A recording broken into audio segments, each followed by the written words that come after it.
हिंदी की online classes में आप सभी विद्यार्थियों का एक बार फिर से स्वागत है। कक्षा 9 में हम एक चैप्टर पढ़ रहे थे, चंद्रगहना से लौटती बेर। क्या है? चंद्रगहना से लौटती बेर। और हमारे कवि थे अग्रवाल साहब। ठीक है, अब हम इसके आगे का अध्ययन शुरू करते हैं। पिछले वीडियो में हम यहाँ तक पढ़ चुके थे कि सरसों है वो इस तरीके से लग रही है जैसे ब्याह मंडप में आ गई है, शादी के लिए मंडप में पधार चुकी है और फागुन का महीना भी साथ में चल रहा है और उस महीने में फाग के गीत गाए जाते हैं। और देखता हूँ कि स्वयंवर हो रहा है, एक तरफ चने का हो रहा है अलसी के साथ में। केदारनाथ अग्रवाल आगे कहते हैं कि ये प्रकृति का जो प्रेम भरा अंचल है वो हिलता हुआ नजर आ रहा है, लहराता हुआ नजर आ रहा है प्राकृतिक वातावरण में। इस सुनसान इलाके में, दूर व्यापारिक नगर में ये प्रेम से भरी हुई प्रिय भूमि, अच्छी भूमि, उपजाऊ भी अधिक है। यहाँ तक हम अपना अध्ययन कंप्लीट कर चुके थे इससे पूर्व वाली वीडियो में। अब हम आगे की ओर चलते हैं। केदारनाथ अग्रवाल जी आगे अपनी इस कविता में कहते हैं कि और पैरों के तले है एक पोखर उठ रही, इसमें लहरियां नील तल में जो उगी है घास भूरी ले रही वह भी लहरियां। ये देखो कहीं कहीं तुक मिल रही है कविता में, और ये तुक ही इस कविता को आकर्षक बनाती है, रोचक बनाती है और आनंद पूर्वक बनाती है। चलो, कवि आगे क्या कर रहा है कि इस प्रिय और उपजाऊ भूमि के पैरों के निकट ही, मतलब मेरे पैरों के निकट ही, बिल्कुल नज़दीक, पैरों के निकट, पैरों के तले मतलब बिल्कुल ही नज़दीक में एक पोखर है। एक क्या है? तालाब है। पोखर किसे कहते हैं? तालाब को कहते हैं। छोटा तालाब है एक, पैरों के तले अर्थात मेरे निकट ही, नज़दीक ही एक तालाब है। उठ रही इसमें लहरियाँ, हवा चलने से उसमें क्या है? पानी में लहर उठ रही है। क्या उठ रही हैं? लहर उठ रही हैं नीले तल में। और नीला जो पानी है उसके तल में, तालाब के नीले पानी के तल में जो उगी है घास भूरी, भूरी भूरी घास उगी हुई है। इस तालाब के नीले पानी के जल में, तल में, एक नीले पानी के तल में घास भूरे रंग की उगी हुई है, ले रही वह भी लहरियाँ। जैसे जैसे पानी में लहर उठती है तो वो नीचे वाली जो भूरी घास है वो भी लहराती हुई नजर आती है और इस प्राकृतिक वातावरण को अति सुंदर बनाती है। एक चांदी का बड़ा सा गोल खंबा आँख को है चमकाता, है कई पत्थर किनारे पी रहे चुपचाप पानी। देखिए पत्थर क्या पी रहे हैं कई पत्थर किनारे पी रहे चुपचाप पानी। इसमें मानवीकरण अलंकार है। कौन सा अलंकार है? मानवीकरण अलंकार है। पत्थरों को पानी पीते हुए दिखाया है। ठीक है। एक चांदी का बड़ा सा गोल खंबा आँख को है चमकाता। अब यहाँ पर कवि इस तालाब का सौंदर्य व्यक्त करते हुए कहता है एक चांदी का बड़ा सा गोल खंबा सा है।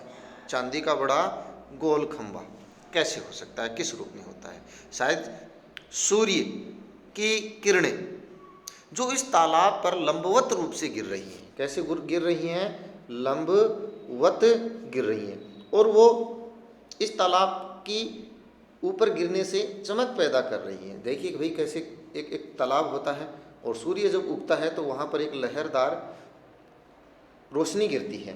तो वो वर्णन करते हुए कवि कहता है कि एक चांदी का बड़ा सा गोल खंबा इस तालाब के ऊपर चमक पैदा करता हुआ नजर आ रहा है। वो सूर्य की किरणें हैं जो उसके ऊपर फैली हुई दिखाई दे रही हैं। आँख को है चमकाता, आँख को चमकीली कर रहा है, कौंध मार रहा है, चमक पैदा कर रहा है।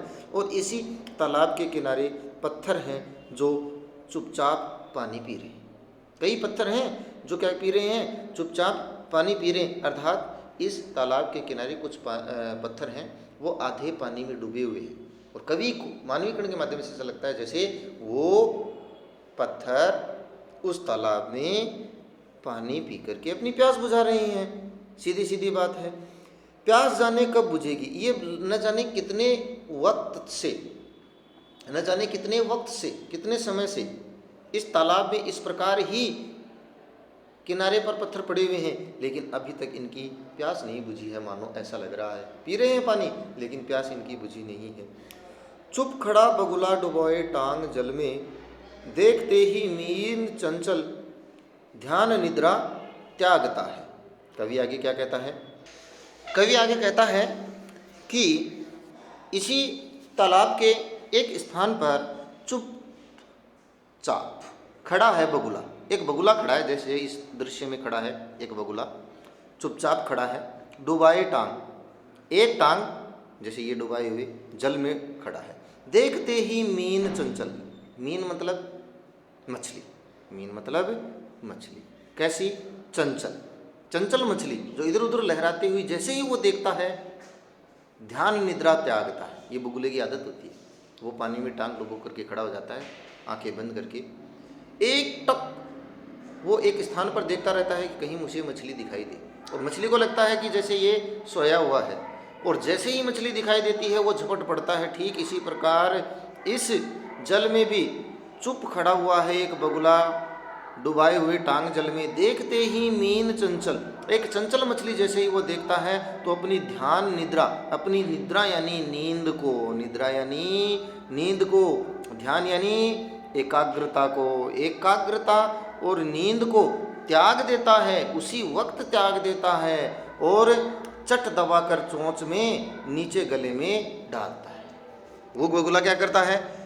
जैसे ही चंचल मछली दिखाई देती है वैसे ही अपनी ध्यान एकाग्रता को त्यागता है, छोड़ता है, और चट यानी बहुत ही शीघ्रता से चोंच में उसको पकड़ लेता है। किसको? मछली को, और अपने गले में के नीचे उतार लेता है, अपना पेट भर लेता है।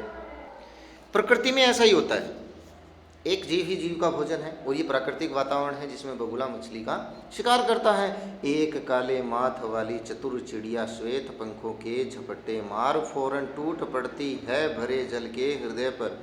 एक उजली चटुली मछली चोंच पीली में दबाकर दूर उड़ती है गगन में। ये देखिए, बहुत अच्छा वर्णन किया है यहाँ पर। एक काले माथ वाली चतुर चिड़िया, देखो यहाँ प्रतीकात्मक भी बात हो सकती है जो इसका अर्थ करने के बाद हम करेंगे। एक काले माथे वाली बहुत ही चतुर यानी चालाक चिड़िया, एक काले माथे वाली बहुत ही चालाक चिड़िया श्वेत पंखों, अपने सफ़ेद पंखों के झपट्टा मार करके, क्या मार करके? झपट्टा मार करके फौरन टूट पड़ती है भरे जल के हृदय पर। जैसे ही तालाब में पानी भरा हुआ है तो एक सफ़ेद पंखों वाली और काले माथे वाली एक चालाक चिड़िया अपने सफ़ेद पंखों का झपट्टा मार करके उस जल के हृदय पर, उस जल के बीचों बीच टूट पड़ती है, और एक उजली यानी चमकती हुई, चमकीली, चमकदार, चटुल, चंचल मछली को चोंच पीली में दबाकर दूर उड़ती है गगन में, आसमान में उड़ जाती है। अपनी पीली चोंच में दबा करके उस मछली को आसमान में उड़ जाती है। तो इस प्रकार से हम देखते हैं कि एक जगह बगुला है जो अपनी ध्यान निद्रा तोड़ करके एक मछली को खा जाता है, दूसरी तरफ एक काले माथे वाली सफ़ेद पंखों वाली चिड़िया है जो जल पर झपट्टा मारती है और एक मछली को उड़ा ले जाती है, चंचल मछली को। ऐसा कहाँ होता है? किस जगह होता है? व्यापारिक नगर में, शहरों में ऐसा ही होता है। कुछ बगुला भगत होते हैं, कुछ बगले जैसे कपटी मित्र होते हैं जो नादान निर्दोष लोगों का शिकार करते हैं, उसके साथ छल करते हैं, कपट करते हैं, धोखा देते हैं और उनका फ़ायदा उठाते हैं। उन मछलियों को अर्थात उन लोगों का इस्तेमाल करते हैं, फ़ायदा उठाते हैं, अपना लाभ देखते हैं। ठीक इसी प्रकार काले माथी वाली सफ़ेद पंखों वाली कुछ चिड़ियाएँ हैं जो शहरीकरण के प्रतीक हैं। शहरीकरण में ऐसे कुछ लोग मिलेंगे, व्यापारिक जीवन में कुछ ऐसे लोग मिलेंगे जो इस मछली के प्रतीक के रूप में आपका फ़ायदा उठाएंगे, आपका नुकसान करेंगे, धन हड़प लेंगे, छल कपट करेंगे। तो इसका भी वर्णन उन्होंने हमें करके बताया है कि ये प्राकृतिक जीवन है, जिस प्रकार से एक जगह पर एक जंगली जीवन में एक भोजन के लिए दूसरा पक्षी किसी तीसरे जानवर को, या एक पक्षी दूसरे जानवर को खाता, ठीक उसी प्रकार व्यापारिक नगर में भी ऐसा ही होता है। एक चालाक आदमी, एक चतुर आदमी, एक व्यापारिक आदमी शोषण करता है, दूसरों का धन हड़प लेता है। तो यहाँ पर इसका थोड़ा सा इशारा किया है कि काले माथे वाली सफ़ेद पंखों वाली चिड़िया, इस प्रकार के लोग जो दूसरों का धन हड़प लेते हैं, दूसरों का धन खा जाते हैं। ठीक है, चलो प्रश्न आ सकता है तो इस प्रकार का हम उत्तर दे सकते हैं। और यहीं से ऊंची भूमि है जहां से रेल की पटरी गई है, ट्रेन का टाइम नहीं है। ओ का मतलब यहाँ पर और है, और यहीं से थोड़ी दूर कुछ भूमि ऊंची है, ऊंचाई ली हुई भूमि है, ठीक है, जहां से क्या गई है, रेल की पटरियां गई हैं, किधर की ओर, व्यापारिक नगर की ओर। ट्रेन का टाइम नहीं है, ट्रेन का वक्त नहीं है, ट्रेन कब आएगी इस बात का कवि को अंदाजा नहीं। कवि तो मैं यहाँ स्वच्छंद हूँ, जाना नहीं है। कवि कह रहा है मैं तो यहाँ स्वच्छंद हूँ, स्वच्छंद यानी स्वतंत्र, मैं तो यहाँ पर क्या हूँ, स्वतंत्र हूँ, मुझे भी तो जाना नहीं है, ट्रेन का तो टाइम भी नहीं है, लेकिन रेल की पटरियाँ जरूर गई हैं। इस प्राकृतिक क्षेत्र में मैं बैठा हूँ जहाँ तालाब भी है, जहाँ पक्षी भी हैं, जहाँ पर फसल भी है, और जहाँ पर पटरियाँ भी गई हैं व्यापारिक नगर की ओर, और ट्रेन का टाइम नहीं है, मेरे को कहीं जाना नहीं है, मैं तो यहाँ पर स्वतंत्र बैठा लिख रहा हूँ, क्या कविता लिख रहा हूँ। चित्रकूट की अनगढ़ चौड़ी, कम ऊंची ऊंची पहाड़ियाँ दूर दिशाओं तक फैली हैं। तो आप देख पा रहे हो कवि कहाँ है, चित्रकूट के आसपास है, ठीक, चित्रकूट के आसपास के इलाके में है जहाँ पर अनगढ़, अनगढ़ मतलब जिसको गढ़ा नहीं गया है, जिसका निर्माण नहीं किया गया है सुंदरता से, चौड़ी और कम ऊंची ऊंची क्या है, पहाड़ियाँ मुझे दिखाई दे रही हैं। कवि कहता है कि अनगढ़ बिना गढ़ी हुई, बिना निर्मित की हुई कुछ चौड़ी और ऊंची पहाड़ियाँ हैं, दूर दिशाओं तक फैली हुई हैं, खूब पहाड़ियाँ फैली हुई हैं, और इस इलाके में बैठा कविता लिख रहा हूँ और प्रकृति का वर्णन कर रहा हूँ। बांझ भूमि पर, बांझ यानी बंजर, ये जो भूमि है कुछ दूर तक जो मैं देख रहा हूँ, उस स्थान पर बंजर भूमि है, बांझ भूमि है, दूर तक इधर उधर रीवा के पेड़ कांटेदार कुरूप खड़े हैं। इसी जगह पर दूर दिशाओं तक फैली हुई बांझ भूमि पर इधर उधर रीवा के, रीवा, रीवा क्या है, एक प्रकार का पेड़ है, कांटोदार होता है, जो बंजर भूमि पर पाया जाता है चित्रकूट के आसपास, एक प्रकार का पेड़, ठीक है।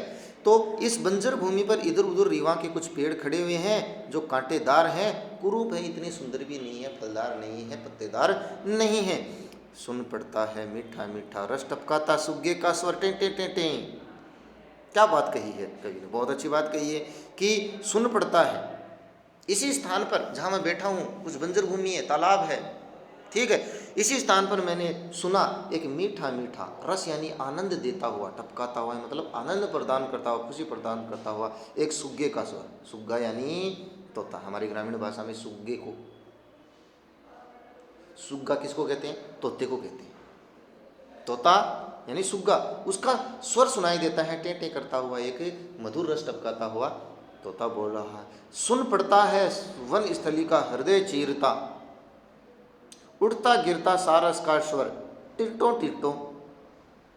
सुनिए भाई, इधर रस टपका रहा है, किसका, तोते का स्वर, और सुन पड़ता है दूसरी तरफ मेरे को सुनाई पड़ रहा है ये जो जंगली भूमि है, वन स्थली, जंगली भूमि, जंगल वाला स्थान, वन स्थली का हृदय चीरता हुआ, हृदय को चीरता हुआ, अर्थात इस सुनसान इलाके में जोर की आवाज़, तीखी आवाज़ करता हुआ, उठता गिरता मतलब तेज होता, धीरे होता, सारस का स्वर। एक तरफ सारस भी बोल रहा है इस जंगली भूमि में, क्या बोल रहा है, टिरटों टिरटों, सारस की आवाज़ ऐसी होती है टिरटों टिरटों। तो यहाँ देखो तोता भी बोल रहा है, पक्षी भी है, मछली खाने वाला बगुला भी है, और तालाब भी है, खेतों में हरियाली भी है, सरसों भी है, चना भी है, और इधर उधर मैं देख रहा हूँ कि ऊंचा नीचा स्वर होता हुआ सारस का स्वर भी मुझे दिखाई दे रहा है। मन होता है उड़ जाऊं मैं पर फैलाए सारस के संग। कवि का मन करता है कि मैं भी इस सांसारिक दुनिया से दूर चला जाऊं, मेरा भी मन होता है कि मैं भी उड़ जाऊं इसी सारस के साथ, अपने पंख फैला करके इस प्राकृतिक वातावरण में घूम आऊं थोड़ा सा, जहाँ जुगल जोड़ी रहती है, जुगल यानी युगल, जुगल यानी युगल जोड़ी, जहाँ पर युगल जोड़ी रहती है हरे खेतों में, किसकी, सारस की, सारस के साथ चला जाऊं मैं भी, और जहाँ इनकी युगल जोड़ी रहती है वहाँ चला जाऊं, हरे खेत में सच्ची प्रेम कहानी सुन लूँ चुपके चुपके, मैं भी इन सारसों की प्रेम भरी कहानी चुपके चुपके इनकी मैं भी सुन लूँ।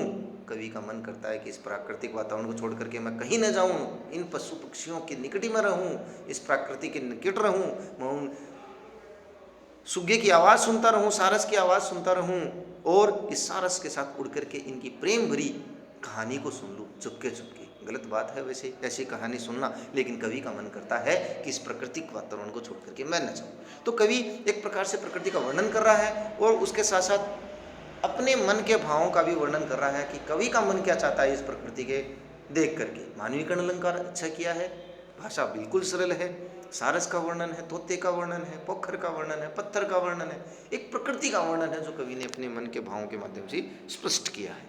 चलो फिर हम इसके क्वेश्चन आंसर पर चर्चा कर लेते हैं। इस विजन में अधिक पंक्तियों में नगरीय संस्कृति के प्रति काव्य का आक्रोश क्यों है? इस विजन में जहां पर चारों तरफ शांति है, एकांत है, पशु पक्षी हैं, सारस है, तोता है, खेत है, चना है, तालाब है, लेकिन व्यापारिक नगर में क्या है? छल है, कपट है, धोखा है, एक का नुकसान दूसरे का लाभ है। इस कारण जहां एक दूसरे का लाभ, नुकसान, फायदा ये देखा जाता है, तो इस संस्कृति के प्रति कवि के मन में क्या है? आक्रोश है, क्योंकि सच्चा प्रेम नहीं है इस व्यापारिक नगर में। हर व्यक्ति व्यापारी है, हर व्यक्ति लाभ देखता है, सोचता है कि मेरा धन बढ़ जाए। तो ऐसी संस्कृति, ऐसी नगरीय संस्कृति, कपट से भरी हुई नगरीय संस्कृति के प्रति कवि का आक्रोश है, क्योंकि वो प्रेम भरे इस प्राकृतिक वातावरण को अच्छा मानता है जहाँ कोई छल नहीं हो, कोई कपट नहीं। सरसों को सयानी कहकर कवि क्या कहना चाहता है? सयानी का मतलब मैंने पहले बताया था, विवाह योग्य। तो सरसों विवाह योग्य हो गई है, क्यों हो गई है? क्योंकि उसके पीले फूल आ गए हैं। तो हाँ, कवि को लगता है जैसे मेहंदी लगा करके हाथ पीले हो जाते हैं ना, ठीक उसी प्रकार सरसों भी पक गई है और पीले फूल आ गए, ये कहना चाहता है सयानी के माध्यम से। अलसी के मनोभाव का वर्णन। अलसी हट करके, जिद करके चने के पास खड़ी हो गई है और क्या कह रही है? क्या कह रही है कि जो इस मेरे नीले फूल को छुएगा मैं उसे विवाह कर लूँगी। स्वयंवर के माध्यम से अपने मनोभाव का व्यक्त कर रही है। हठीली है, जिद्दी है, देह की पतली है, कमर की लचीली है और कह रही है कि जो इस नीले फूल को छुएगा मैं उसे विवाह कर लूँगी, यही उसका मनोभाव है। अलसी के लिए हठीली विशेषण का प्रयोग क्यों किया गया? भाई किसान वर्ग सब जानता है, क्योंकि हठीली इसलिए कहा गया कि अलसी को विशेष तौर पर बोया नहीं जाता है, वो सामान्यतः दूसरे अनाज के साथ हट करके, जिद के माध्यम से, हट करके या जिद के माध्यम से अपने आप उग आया हुआ घास होता है हठीली। इसलिए इसको कहा गया है कि किसान द्वारा बोया हुआ पौधा नहीं होता है, ये अपने आप प्राकृतिक रूप से उग आया हुआ पौधा होता है, इसलिए अलसी को हठीली कहा गया। ठीक। चांदी का बड़ा सा गोल खंभा कवि किस सूक्ष्म कल्पना का आभास मिलता है? बड़ी सूक्ष्म कल्पना का आभास मिलता है कि चारों तरफ प्रकृति का ये जादू, ये रूप रंग चमकता हुआ नजर आ रहा है। एक बड़ा सा गोल खंभा मतलब विशाल बिंब, विशाल दृश्य का वर्णन करते हुए कवि कह रहा है कि इस प्राकृतिक वातावरण में सूर्य भी अपनी चमक बिखेर करके चांदी की तरह चमकता हुआ गोल लंबे बड़े खंभे की तरह नजर आ रहा है। बड़ा ये सूक्ष्म अंक, सूक्ष्म कल्पना है, आभास सूर्य की मौजूदगी। कवि के आधार पर हरे चने का सौंदर्य, हरा चना ठिगना है, पगड़ी बांधे हुए, गुलाबी रंग की, ठीक, और मानो स्वयंवर में आया है वो भी अलसी से विवाह करने के लिए। ठिगना जरूर है लेकिन हौसले वाला है और यही उसका सौंदर्य है। ठीक है। तो कवि ने प्रकृति का मानवीकरण अरे बहुत जगह किया है। चने को दुल्हा बताया है, अलसी को दुल्हन बताया, मानवीकरण है। सरसों को सयानी कह करके उसको विवाह योग्य बताया है, मानवीकरण है। सब जगह तो मानवीकरण है। पत्थर पी रहे चुपचाप पानी, मानवीकरण है। तो इन पंक्तियों को लिख करके हम कह सकते हैं कि इन पंक्तियों में मानवीकरण का प्रयोग किया गया है। जहाँ अमानवीय पदार्थों पर मानवीय क्रियाओं का आरोप कर दिया जाता है उसे मानवीकरण अलंकार कहते हैं। ठीक। कविता में से उन पंक्तियों को ढूंढ कर लिखिए जिनमें ये भाव व्यंजित हुए हैं कि चारों तरफ सूखी उजाड़ जमीन है लेकिन वहाँ भी तोते का स्वर मन को स्पंदित कर रहा है। ये अंतिम प्रश्न है और इसको हम यहाँ से देख सकते हैं। केवल पंक्तियाँ लिखनी है, कौन सी? कि मीठा स्वर, इधर उधर रीवा के पेड़ खड़े हैं बंजर भूमि पर, और ये पंक्तियाँ हम यहाँ से लिख देंगे कि इन पंक्तियों का वहाँ पर वर्णन किया गया है और जिसका अर्थ क्या है, ये पंक्तियाँ। ठीक है प्यारे विद्यार्थियों, अंतिम क्वेश्चनों में इनमें से भी देख लेते हैं, कुछ अच्छा होगा तो देख लेते हैं। और सरसों की न पूछो उक्ति में बात को कहने का एक खास अंदाज है, और मत पूछो, अरे इसके तो पूछो ही मत, ये तो बहुत अलग है। तो इस प्रकार की शैली का प्रयोग कब किया जाता है? जब हम किसी बात को अपनी भावनाओं के माध्यम से अलग तरीके से कहना चाहते हैं, अरे इसकी मत पूछो, ये तो बहुत विशेष है। एक आकर्षण पैदा करने के लिए बात में इस प्रकार का प्रयोग किया जाता है। काले माथी और सफ़ेद वाली चिड़िया आपकी दृष्टि में किस प्रकार के व्यक्तित्व का प्रतीक है? छल झपट्टा मारते हैं जो, दूसरे का धन हर लेते हैं जो, कपट करते हैं जो, धोखा देते हैं अचानक से किसी को और पता ही नहीं चलता है, ऐसे लोगों की ओर संदेश दिया है। ये मैंने वहीं पे भी बताया था और ये प्रश्न आने वाला हो सकता है, अच्छा प्रश्न है, इसको भी करना चाहिए। तो ये था हमारा आज का वीडियो और क्वेश्चन आंसर सहित। मैं समझता हूँ कि ये चैप्टर आपको अच्छे से समझ में आ गया होगा। तो मिलते हैं नए चैप्टर के साथ, नई वीडियो के साथ। तब तक के लिए आप सभी विद्यार्थियों का बहुत बहुत धन्यवाद। पढ़ते रहिए, आगे बढ़ते रहिए।